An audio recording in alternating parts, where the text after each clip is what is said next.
Come back to the another application of the Gauss law. Okay, this is the fourth application, and in which we are going to see a uniform charge sphere. Okay, let us consider a uniform sphere. Okay, this is the sphere having radius a. Okay, some sphere, and it gets charged. Okay, so here you can get the two situation. Okay, where what actually happening in this two situation. If you are taking consider this one as the center, so your radius can be increased from this 0 and up to a. Okay, after that it can be increases up to some another point. Suppose r dash is there, r dash is the radius. So I'm considering two cases. Whenever the radius you are considering, okay, whatever the Gaussian surface you are considering, you are taking, if it is less than a, okay, a is the actual radius of the actual sphere.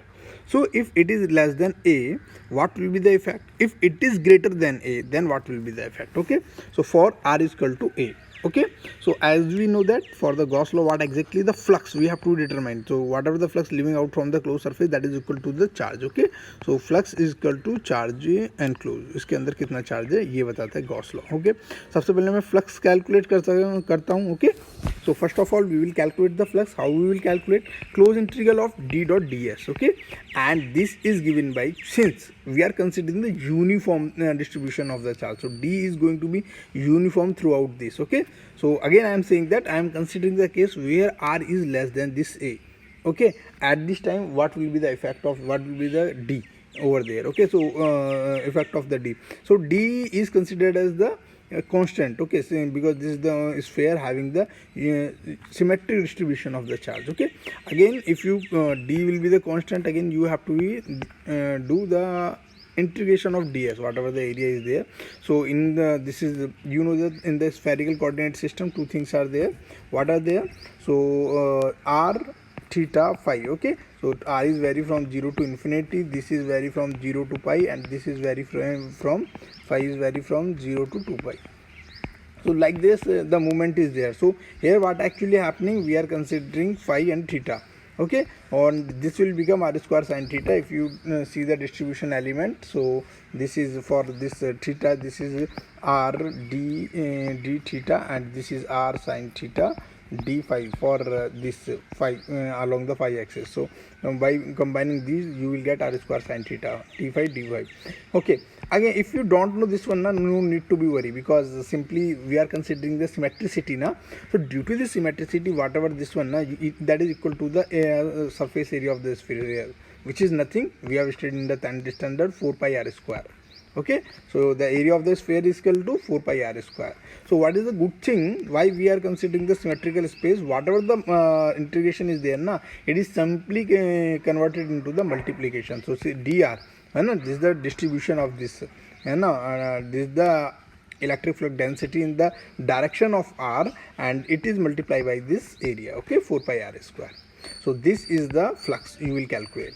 Okay, now come back to the enclosed charge q in. So that is equal to volume charge density into dV. Okay, if you rho v is going to be constant over here, throughout this surface, and if you calculate this volume, so you know that for a sphere what is the formula of the volume? Okay, 4 upon 3 pi r cube. This is the formula for the volume of the sphere, multiply by this rho v. So if you do this one, rho v multiply by 4 upon 3 pi r square. Otherwise what you have to do, you have to solve this triple integration. Okay, within the limit 0 to r, radius vary from 0 to r, and theta vary 0 to pi, and phi vary from 0 to 2 pi along with that one. If you solve this one, you will get this one 4 upon 3 pi r cube only. Okay, so as per the Gauss law, flux is that is equal to charge enclosed in that, you can keep equal to each other. Dr 4 pi r square, that is equal to 4 upon 3 rho v pi r cube. Okay, r square this cut it off r cube, and this 4 into 4, so you will get dr is equal to rho vr upon 3 in the direction of ar. Okay, so if you will move the 0 to r, okay, so how this d electric field density, how it will move? Rho v by 3 times okay, into r in the direction of ar. Ar is in the normal direction towards the radius. Okay, in the outward, it is flowing towards the out in the outward direction. All right, now come back to the another situation. Whenever you are you are considering this Gaussian space, and this Gaussian space is the outside the sphere. Okay, it was inside this sphere, and this is the outside this sphere. Again, you have to be in calculate the how much charge this electric flux is going out. Okay, so if you consider this electric flux, this is equal to dr into 4 pi r square. Okay, whatever the flux moving out from there. And what is the charge enclosed in it? Simply you have to be this 4 upon 3 pi r cube, since this is the charge is considered only up to here now.